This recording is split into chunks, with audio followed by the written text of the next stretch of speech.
चला आपण आज बनवून घेऊया येळवणीची आमटी। हे त्यासाठी डाळ आणि हे सगळा मसाला आहे, टोमॅटो, कांदा, लसूण, अद्रक, कोथिंबीर, कढीपत्ता, हे सगळं वाटण असं कच्चंच आपल्याला मिक्सरमधून काढून घ्यायचे आणि त्यासाठी हे लागणार आहे डाळीचं पाणी। चला मग आपण आता स्टार्ट करू। हे बघा आपण हे पातेलं ठेवले, त्याच्यात आता तेल घालून घेऊया आपण। तर तेल जास्तच घालूया कारण आपल्याला पूर्ण मसाला तळून घ्यायचा आहे।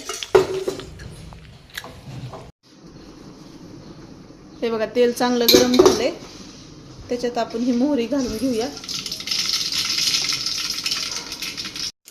तर बघा मोहरी चांगली तडतडी, त्यात जिरे घालू आपण। भरपूर जिरे घातले, छान लागते जिरे घातले। हे बघा कढीपत्ता घालून फोडणी सगळी मस्त झाली। आता आपण ह्याच्यात मसाला घालून घेऊया।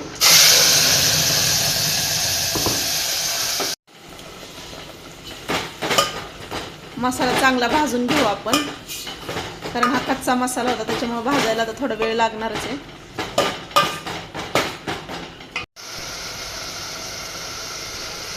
हे बघा मसाला चांगला असा मस्त भाजायला लागलाय, अजून भाजलेला नाहीये, वास तर छान येतोय।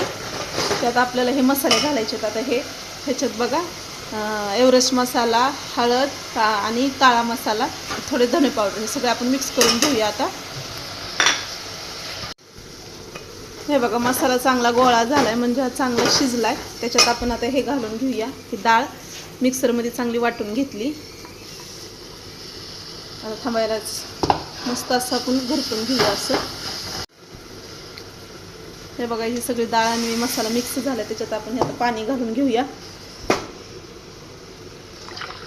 हे बघा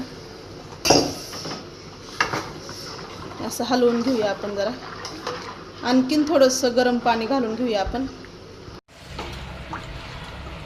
हे बघा ह्याच्यात मी आणखीन थोडंसं गरम पाणी वाढवले। आता ह्याच्यात घालून घेऊया आपण थोडंसं मीठ, म्हणजे चवीनुसार।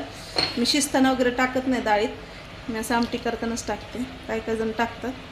हे बघा तुमच्या चवीनुसार घाला। आता ह्याला जर उकळी फुटायला 10 मिनटं तर लागतील, कारण याला चांगली शिजू द्यायची, कारण मसाला आणखी थोडा शिजला नाही म्हणून। अशी मस्त अशी उकळत आहे, त्याला आता उकळायला आणखीन 5 मिनटं लागतील। झाली आपली आमटी तयार। हे बघा आमटी आपली तयार झालेली आहे, त्याच्यात आपण कोथिंबीर असे टाकून घेतली, मस्त झणझणीत आमटी तयार।